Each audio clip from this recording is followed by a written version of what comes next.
வணக்கம். இன்னைக்கு ஒரு ரொம்ப முக்கியமான விஷயத்த பத்தி நாம விரிவாக அலச போறோம். டாடா ஐஐஜி, அக்ஷயா புரோக்கர்ஸ், இஃப்கோ டோக்கியோ இந்த மாதிரி நிறுவனங்களோட இன்சூரன்ஸ் பாலிசிகளை பார்த்தாலே யாருக்கும் எளிதில் புரியாத அளவுக்கு அவ்ளோ சிக்கலா இருக்கும் இல்லையா? அதையெல்லாம் சுக்கு நூறா உடைச்சி ரொம்ப எளிமையா நமக்கு அதிகாரம் அளிக்கக்கூடிய ஒரு தெளிவான அறிவா மாற்றுவதுதான் இன்னைக்கு நம்மளோட நோக்கம். வாங்க, இதுக்குள்ள என்னதான் இருக்குன்னு முழுசா தெரிஞ்சுக்கலாம். ஒரு நிமிஷம் யோசிச்சு பாருங்க. நாளைக்கே ஒரு பெரிய நஷ்டம் வந்தா உங்க பிசினஸ் அதை தாங்குமா? பல வருஷமா சிறுக சிறுக சேமிச்சு உங்க உழைப்பெல்லாம் கொட்டி நீங்க உருவாக்குன சாம்ராஜ்யம் அது. அங்க இருக்கிற குடவுன்ல ஒரு பெரிய தீ விபத்தோ இல்ல எதிர்பார்க்காத ஒரு வெள்ளமோ வந்தா என்னாகும்? அத்தனை வருஷ உழைப்பும் ஒரே நொடியில அழிஞ்சிடும்ல. இந்த மாதிரி எதிர்பாராத பேரழிவுகள்ல இருந்து உங்க வாழ்வாதாரத்தை காப்பாத்துற ஒரு மாபெரும் பாதுகாப்பு வலை தான் இந்த இன்சூரன்ஸ். இது வெறும் பேப்பர் கிடையாதுங்க, உங்க பிசினஸோட உயிர்நாடி. சரி, இதை எப்படி அணுகலாம்னு பாப்போம். இந்த ஒட்டுமொத்த விஷயத்தையும் நாம 5 எளிய பகுதிகளா பிரிக்கலாம். 1. முக்கிய அச்சுறுத்தல். 2. காப்பீட்டின் பாதுகாப்பு. 3. தவிர்க்கப்படும் முக்கிய அம்சங்கள். 4. பிரீமியம் மற்றும் விலை. 5. கிளைம் நடைமுறைகள். அவ்வளவுதான். ரொம்ப சிம்பிளா ஒவ்வொன்றாக பார்க்கலாம். பகுதி 1. முக்கிய அச்சுறுத்தல். அதாவது, உங்களுக்கு இப்போ ஏன் பாதுகாப்பு தேவை? இன்னைக்கு இருக்கிற நெருக்கடியான நகரங்கள், அளவுக்கு அதிகமான மின்சார பயன்பாடு, அப்புறம் வேலை செய்யற இடங்கள்ல இருக்கிற ஆபத்துகள், இதெல்லாம் பார்க்கும்போது ஸ்டாண்டர்ட் ஃபயர் அண்ட் ஸ்பெஷல் பெரல்ஸ் காப்பீடுங்கிறது எந்த ஒரு பிசினஸ்க்கும் அத்தியாவசியமான ஒண்ணு. ஒரு சின்ன ஷார்ட் சர்க்கியூட் கூட உங்க மொத்த உழைப்பையும் காலி பண்ணிடுங்கிறத நம்ம புரிஞ்சுக்கணும். நாம ஏதோ காற்றிலிருந்து செய்திகளை பேசலைங்க. ஐஎஃப்எஃப்சிஓ டோக்கியோவோட அதிகாரப்பூர்வ லகு உத்யோக் பாலிசி ஆவணத்துல இருக்கிற உண்மையான விதிகளையே நாம இன்னைக்கு நேருக்கு நேர் பார்க்க போறோம். வழக்கமா இந்த டாக்குமெண்ட்ஸ்லாம் பக்கம் பக்கமா புரியாத சட்ட வார்த்தைகள்ல இருக்கும். ஆனா அதை அப்படியே உடைச்சு புரிஞ்சுக்கிட்டா மட்டும்தான் ஒரு பாலிசிதாரரா நம்ம உரிமைகள் என்னன்னு நமக்கு முழுசா தெரியும். 50 கோடி ரூபா, இது சும்மா ஒரு நம்பர் இல்லைங்க, ரொம்ப முக்கியமான ஒரு விஷயம். லகு உத்யோக் பிரிவின் கீழ உங்க கட்டடம், மிஷின்கள், சரக்குகள்னு உங்க பிசினஸோட எல்லா சொத்துக்களையும் சேர்த்து அதிகபட்சமா இன்சூரன்ஸ் பண்ணக்கூடிய மதிப்பு இதுதான். உங்க பிசினஸோட மொத்த மதிப்பு 50 கோடியை தாண்டிடுச்சுன்னா நீங்க இந்த பாலிசியை விட்டுட்டு இன்னும் பெரிய லெவல் பாலிசிக்கு மாறணும். அதனால உங்க சொத்தோட தற்போதைய மதிப்பை சரியா கணக்கிடுறது ரொம்பவே முக்கியம். அடுத்ததா பகுதி 2, காப்பீட்டின் பாதுகாப்பு. இந்த கடினமான வார்த்தைகளுக்கு பின்னால என்னதான் அர்த்தம் இருக்குன்னு பாத்துருவோம். வெறும் கட்டடங்களுக்கு மட்டுமில்லாம உங்க ஃபேக்டரி மிஷின்கள், தளவாடுங்கள், குடோன்ல இருக்கிற மூலப்பொருட்கள், விற்பனைக்கு தயாரா இருக்கிற பொருட்கள்னு ஒவ்வொன்றும் எப்படி பாதுகாக்கப்படுதுங்கிறத இப்போ தெளிவா தெரிஞ்சுக்கலாம். இதுல ரொம்ப முக்கியமான ஒரு பாயிண்ட் இந்த சராசரி விதி, அதாவது ஆவரேஜ் கிளாஸ். இதை ஒரு சின்ன உதாரணம் மூலமா சொல்றேன்.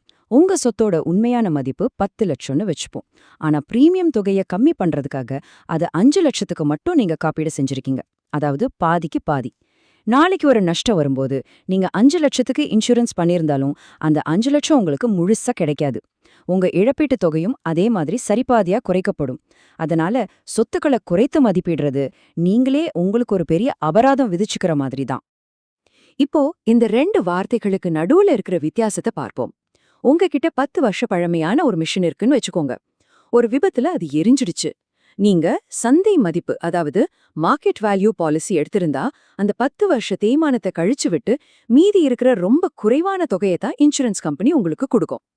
ஆனா மறுசீரமைப்பு மதிப்பு அல்லது ரீஇன்ஸ்டேட்மெண்ட் வேல்யூ அப்படிங்கிறது ஒரு டைம் மிஷின் மாதிரி.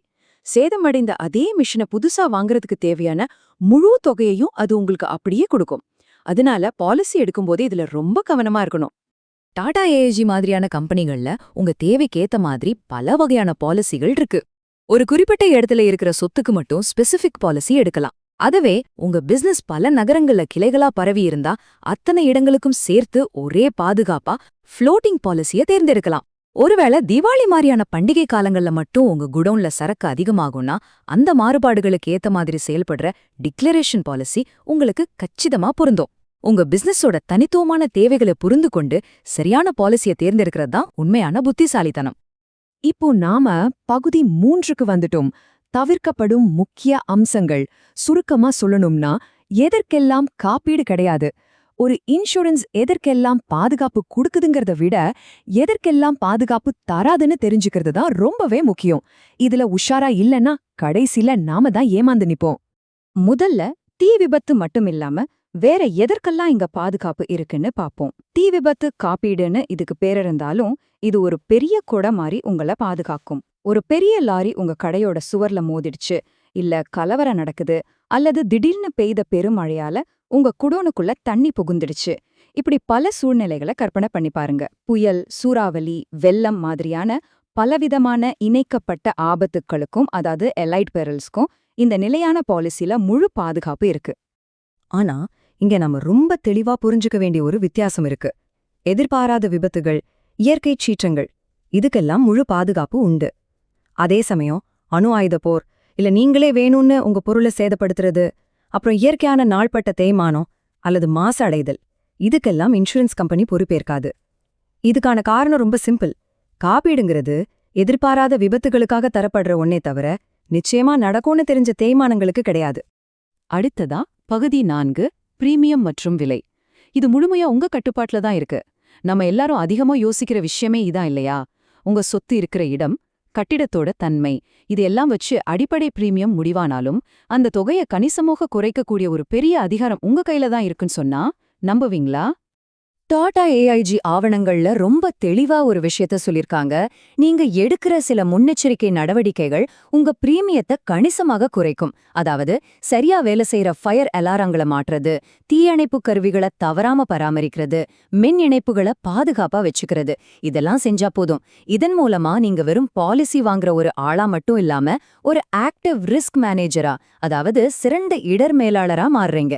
எப்பவுமே பாதுகாப்பான கட்டிடங்களுக்கு பிரீமியம் கம்மிதாங்க. இப்போ நாம இந்த அலசலோட மிக முக்கியமான பகுதிக்கு வந்துட்டோம். பகுதி 5, கிளைம் நடைமுறைகள். இதுதான் உங்க பாதுகாப்பு வலையோட உண்மையான சோதனை. ஒரு பேரிடர் நடக்கும்போது நாம எப்படி செயல்படணும்னு தெரிஞ்சு வச்சுக்கிறது தான் அந்த நெருக்கடியான நேரத்துல நமக்கான இறுதி ஆயுதம். ஒருவேளை எதிர்பாராத விதமா ஒரு விபத்து நடந்தா கொஞ்சம் கூட பதற்றப்பட வேண்டாம். இதுக்கான முறையான காலவரிசை ரொம்ப தெளிவா இருக்கு.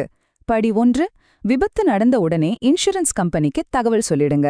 படி 2, அவங்க அனுப்புற மதிப்பீட்டாளர், அதாவது சர்வேயர் நேர்ல வந்து சேதங்களை அளவிடுவார். படி 3, சேதமடைந்த பொருட்களுக்கான பில்கள், ஆவணங்கள், மதிப்பீடுகளை சரியா சமர்ப்பிக்கணும்.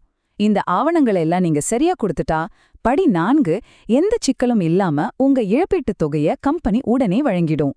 கடைசியா உங்ககிட்ட நான் ஒரு முக்கியமான கேள்வியை கேட்க விரும்புறேன். உங்க பிசினஸ் உண்மையிலேயே முழுமையா பாதுகாக்கப்பட்டிருக்கா, அல்லது போதிய காப்பீடு இல்லாம ரொம்ப ஆபத்தான நிலையில இருக்கா? உங்களையே நீங்க கேட்டுக்கோங்க. இன்னைக்கே உங்க இன்சூரன்ஸ் பாலிசிகள் எடுத்து பாருங்க. சரியான பாதுகாப்பு இருக்கான்னு உறுதி செஞ்சுக்கோங்க. ஏன்னா சரியான அறிவு தான் சிறந்த பாதுகாப்பு. இந்த தகவல்கள் உங்களுக்கு ரொம்பவே பயனுள்ளதா இருந்திருக்கும் நம்புறேன்.